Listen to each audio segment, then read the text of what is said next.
With me now, and I'm very pleased that she is Mayor Lori Ackerman of Fort St. John.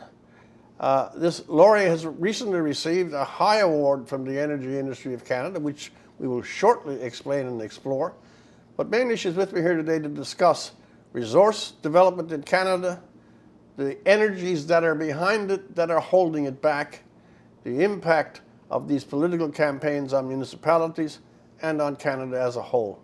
Lori Ackerman. Let's just start on something. You've won an award, and you won an award, I've even written it down here, at the Energy Council of Canada. What is the award, and why did you get it? Well, the award is the Canadian Energy Person of the Year. The council is comprised of hydro producers, energy producers, hydro producers, renewables, nuclear, petroleum, everything. Yeah. So it was quite impressive. Do you feel that this is now some dark stigma on your personality, that the oil companies have selected you to be put up in front? Well, funny you should say that, because I actually was quite impressed that the renewable energy companies were also a part of this. And so since our community was BC Clean Energy's Community of the Year in 2017, there's recognition that as a resource municipality, we've been very successful in creating a very balanced approach to energy. So that's interesting, because competition is too dry a word. The contest, if you will, that sometimes is set up between the renewables and the demon fuels, which is what they are, we all acknowledge that. But I gather in your administration, or how you handle things, that you work at a compact, and these things are not necessarily in friction. The reality is that you need investment in the research and development of renewables that work everywhere. And I was actually out at the Livable Cities Forum in Halifax a few years ago doing a presentation. And the presentation immediately prior to my presentation was on some research that was being done in the Bay of Fundy, and how the turbines needed to turn because of the tides. So when I got up, I asked if they could put the last slide from the previous presentation back up, because on the bottom it showed the investors that were in there, and the significant investment from the oil and gas companies was apparent to me, because I know the companies. Yeah. The problem is because they don't have oil and gas in their names, people are not aware that they are oil and gas companies. It's one of the great features of this. It's a quarrel. It's a definite quarrel. That information, especially from the higher energy sources, despite their reputation for scale and vast money and power, they are among the most feeble and in many cases incompetent communicators of their own things that is to be imagined. So much information does not get out that would be in their favor. Absolutely. Do you ever have any opportunity to talk with them about this? 2012, I had this conversation. And unfortunately at that time, their preference was to do exactly that, just stay below the radar. So the conversation is no longer owned by those who have the information. It's owned by those who prefer to have an ulterior motive to take down Canada's energy industry. And so that's what they have been very successful at doing. That's the center of my interest in all of this, is how long and with how much skill the attack on a primary resource of a first world power has been conducted with great brio, very little skepticism from the general media at all. Mm-hmm. And it has got to the point where it is almost established thought that it is a virtuous thing to shut down a whole industry. Yeah. It is, it's sad, and it's interesting that it is so specific to Canada. That's very good. And it is, I'll give you an example. I'm on social media. I have conversations. And one of the questions that I've had to ask time and time again is, give me a Canadian example. and they can't give it back. So they come back with a bunch of other rhetoric, and I say, give me a Canadian example. And I just keep asking that question. And so finally they just disappear into no man's land and on social media. So when you put your foot down and you insist on a Canadian example, they can't give it to you. In British Columbia, we have extremely high environmental standards, and I applaud those. I think it's wonderful. My backyard, my rural area, is where we recreate. Prior to flying out here, I was out camping.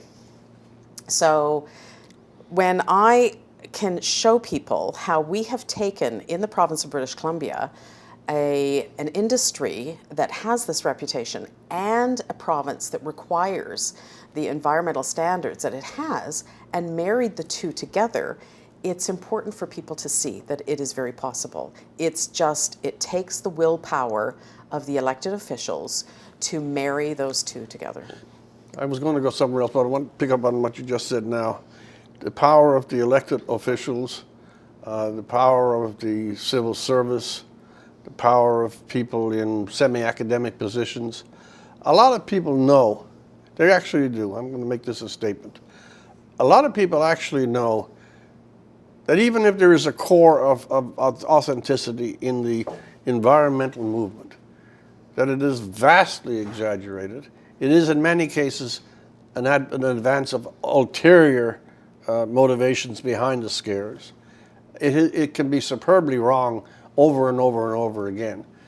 And with that knowledge, those people in high position, elected or otherwise, in civil service, we've come to a spot where to say these things, for many people, is either an act of courage or something they're unwilling to do. How do we get to that? The problem is that we are swinging on this pendulum of ideals right now. And so to be brave enough to stand up and speak out is something that we're losing in Canada.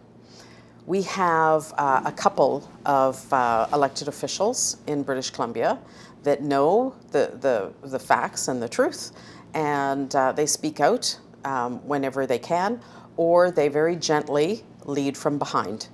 So when and they used to be in opposition. Yeah. And so when you see that kind of stuff, you realize that you need, first of all, to have a very balanced approach. I applaud that. But to ensure that the people that are governing are creating policies for the entire province. And if we were talking nationally, we need people who are creating policy for the entire nation, and quit getting into the jurisdiction of the other levels of government. So how do we manage that? I think that those of us who get it, those of us who are pragmatic about having a responsible resource development, need to be there to applaud them and support them. You occupy a very interesting position in that you're not in one of these super urban zones, and you're not in a really small back town. You're in kind of a middle zone. What kind of practical education and understanding of what is actually happening, what is actually necessary, the balance between jobs, and you have idealists, in the scale in which you operate, how do all these factors come into play? Oh, in a very big way. So I've always said that when the senior levels of government shift their policies, municipalities are the catch basins. And so those who really struggle with understanding the concept, I refer them to watch The Lion King, because it's the circle of life. There is not one thing that happens that doesn't impact something else. One domino drops, they all go eventually. So when you have an industry that is impacted, whether it's by the market or whether it's by unhealthy conversation in the media, unhealthy and infactual, it's really difficult to get investment in your community. It's really difficult for me to tell you that, yeah, you bought your house for $400,000, selling it for $250,000 is okay. That's not right. People, this is their lives, and if they are if they're already mortgaged to the hilt, Yeah. if they're already carrying a debt, the investment back into the communities will never ever happen again. And communities just can't thrive that way. Communities are the foundation of this nation. Yeah. And they are the lowest level of government. They're the most accessible to the people, and they need to manage things. We don't have the luxury of seeing things from a single perspective. It doesn't matter if you're a left-wing politician or a right-wing politician. When you're working in local government, you get it all. You have to create an environment that welcomes investment, and you also have to ensure that, just like in a scout group, you hike at the pace of the slowest hiker. So you have to make sure that your community grows together. One of the things that agitates me to a certain degree is that when you have environmental movements, which are also NGAs, or there's such a cluster and so many guises, but there is a whole clutter of them. And when they're, inverted commas, when they're successful, when 10 or 15 years ago they stop a pipeline coming from the far north, or when they stop something, really stop it out in BC, or there's no east-west pipeline, no responsibility ever gets transferred to them for all the opportunities and all the development and all the ease that poor people would have gotten if these things had gone through. We've given the ability to say no to one-dimensional issue mongers, and it seems that they're very dominant in this particular field, and yet they pay no cost. I just simply recommend to people that they should reread The Clan of the Cave Bear so they know how to live. The simple reality is that there's a lot of settlements in Canada. There's settlements around the world that really need to be lifted. Yeah. And here we are spending our time and our energy trying to prove to people who are receiving the benefits of these petroleum products that have been provided to them, and when we could be getting these petroleum products to the globe. We're a really cool community. Like, Canada is fabulous at what it does. When I go to Texas to visit our son down in the Permian Basin, and I hear from those people that they are adopting Canadian technologies to be more efficient, effective, and leaving a lighter footprint, and they are adopting Canadian safety standards, you know that we really are rock stars. Well, that's right to the point.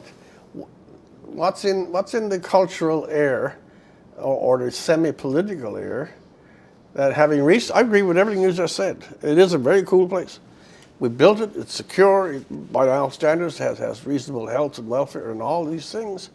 And yet there is this completely agitated attack on the very engine that supports the majority of the good life that we have, and goes further than that, ties it to an apocalyptic extermination of the earth.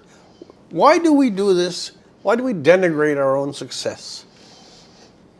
Well, I think as Canadians, we're way too polite, and we allow people to run over us. And I think that some of us have to grow a backbone and learn how to use it, because we've never talked about national energy security because we've never had to.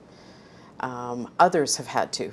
Like to the south of us, the Americans have talked about energy security. You don't hear them talking about it anymore because they have it. Because they've landlocked us. They went and did it.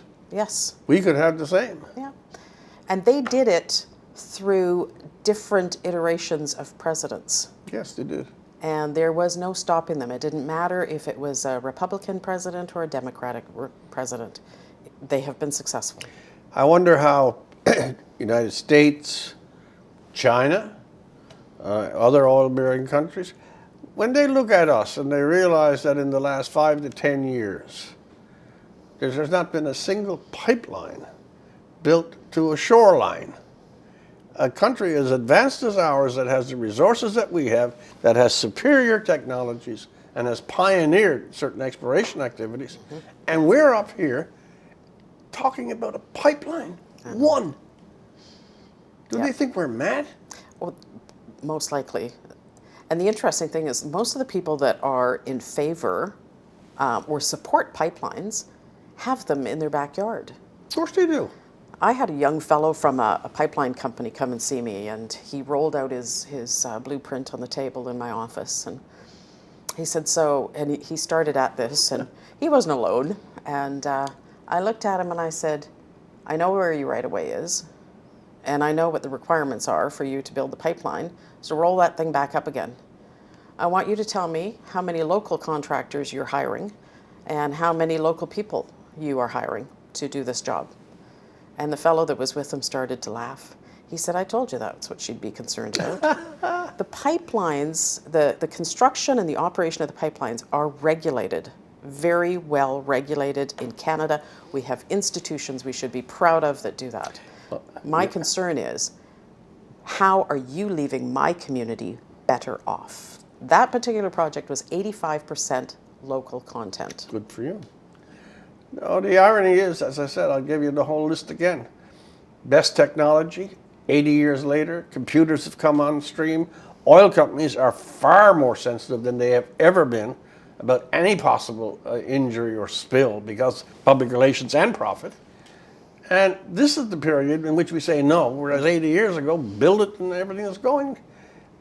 How can a country as good as ours remain as it is if this kind of folly is now mainstream in the political system? I think a lot of people don't recognize that those parks that they run their dogs in are actually right-of-ways for the pipelines through the urban areas. I'm sure they don't. I know for a fact that some school districts were not aware that that the parking lot to their school was actually the right-of-way to a pipeline. Some malls, actually, their parking lots are right over top the right-of-way. And so when they realize these things, they all of a sudden, all they've heard is these nasty things about pipelines. So we actually recognized that when LNG joined the conversation a few years ago. And I invited some of the mayors from along northern British Columbia to come to Fort St. John to see the industry, because we had already seen what happened to the Enbridge Northern Gateway project. That went sideways. So when they came out and we climbed a drilling rig and they saw how the technology demands of what used to be, the drillers, these guys were drilling using the joysticks, just like, in the gaming. And so, we climbed the rig, and then I took them to our college where we have an operating rig. That's very interesting. And I showed them a pigging station. Now, most people drive down the highway and they see these pigging stations. The pipes come up and they go across and down a little bit. They didn't know what they were. And then they saw a pig and how the company puts those pigs in there. And there's different types of pigs. But the one that they were really attached to and made the biggest difference was the pig that goes through there and does the non-destructive testing. It tests for any weaknesses in the pipe, any welds that are going, anything like that, sends up the GPS signal, and then the guys know when to go in and dig that up and fix it. That made a world of difference. So that's why we've started our energy literacy campaign and have had, since then, several different groups come out and see for themselves. This is a shift over. When there is argument, and there always is, about energy or mineral resources, they're almost the same thing in this context. It's always the group that is supplying the necessary thing. Without oil and gas, the world doesn't run. So someone has got to find it, someone has got to find a way to get it out of earth or sea, and someone's got to get it over to everything else that uses it. And we got an automobile industry here in Ontario that would not exist if there was no fuel. Bombardier, etc., would not exist if there's no fuel. However, all of the IRE, all of the taxation measures, all of the stipulations and new regulations, they only go on the producer or the producing province.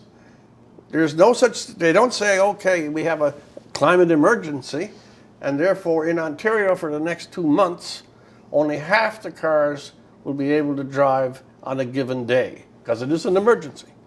And Bombardier is going to cut back on the number of planes or whatever, or trains it is, because you use oil. It's only the source that gets attacked. And that usually means a single or two provinces because it's not spread out. Why is that disjunct? If it is a crisis, and they're always telling it is, why not the user as well as the finder? I think it's consumer ignorance. I think it's political cowardice. That too, actually. Speaking of that, I have this gorgeous blazer that I was going to wear today, and then I thought that would just be way too over the top. But Elizabeth May has the exact same blazer, and it is made out of polyethylene. Well, this is walking into the church and tipping over the holy wall. Yeah. So when you realize that literally everything you use has been brought to you by the modern miracle of the carbon molecule.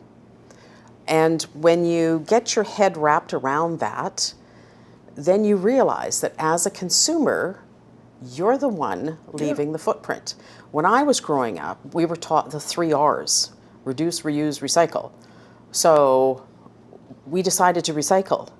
And because of that, we think we're the greatest thing since sliced bread. It's a holy thing. And the problem is that once it goes from my blue bin to the curb and then it's gone, I am a citizen extraordinaire. Yeah, you're a saint. The problem is the Philippines send it back, or whoever, right? So we forgot about the 2 R's, the other two, the reduce and reuse. Yeah. So we need to get back to looking at what we are doing as consumers and making sure that our footprint is as light as it can be. This is political, but I'm not trying to be partisan political. There's no question that the current Liberal administration in Ottawa is welded to the holiest visions of environmental concern and planetary warming. That, I think, is probably its dominant mentality. How much of that, because he himself has broadcast his deepest commitments to it, and his chief advisor, how much of that puts the system in imbalance, that the natural industries that depend on oil and gas itself, are in a chokehold simply because of a political enthusiasm of one leader? It's significant because what happens is in the business environment, you get uncertainty. And what you have is the contractors, the service firms that provide the services to ensure the safety of the industry shut down. And all of that iron that they have goes to the auction mart. It impacts communities in a significant way. We have in Fort St. John a very giving community. They make good money, and they also give to our hospital foundation, our child development center, our women's resource center. So the entire community gets hit if one person in position of authority says the wrong thing. Yeah. And so I mentioned earlier about being the catch basin for when policies change. Well, at this point, we've gone from being a catch basin to literally hanging on to the end of a pendulum that is swinging so hard that resource communities in Canada are clinging for dear life to whatever they have available to them. And they are also, to pick up your own word, I've talked to some of these groups myself. The uncertainty factor is huge. Sure it is. And they are in serious worry. I mean, it's not a theatrical attitude that they're putting on. I've been out in BC at the BC Miners Conference. Yep. And yet, again, this is, again, the irony keeps coming back. We have the resources, we have the technology, we have the intelligent citizens, we have the machines, and here we are. It's almost a squandering of Providence's gifts, and to be holier than anybody else, we're not going to do that. It's only when you reach a certain level of prosperity that you can afford to be so silly. Yes. Our community started off with the fur industry, and then we moved to food and forestry and fuel. We now have fermentation, by the way. I gather you do. So. And good at it, too. Yeah, they are.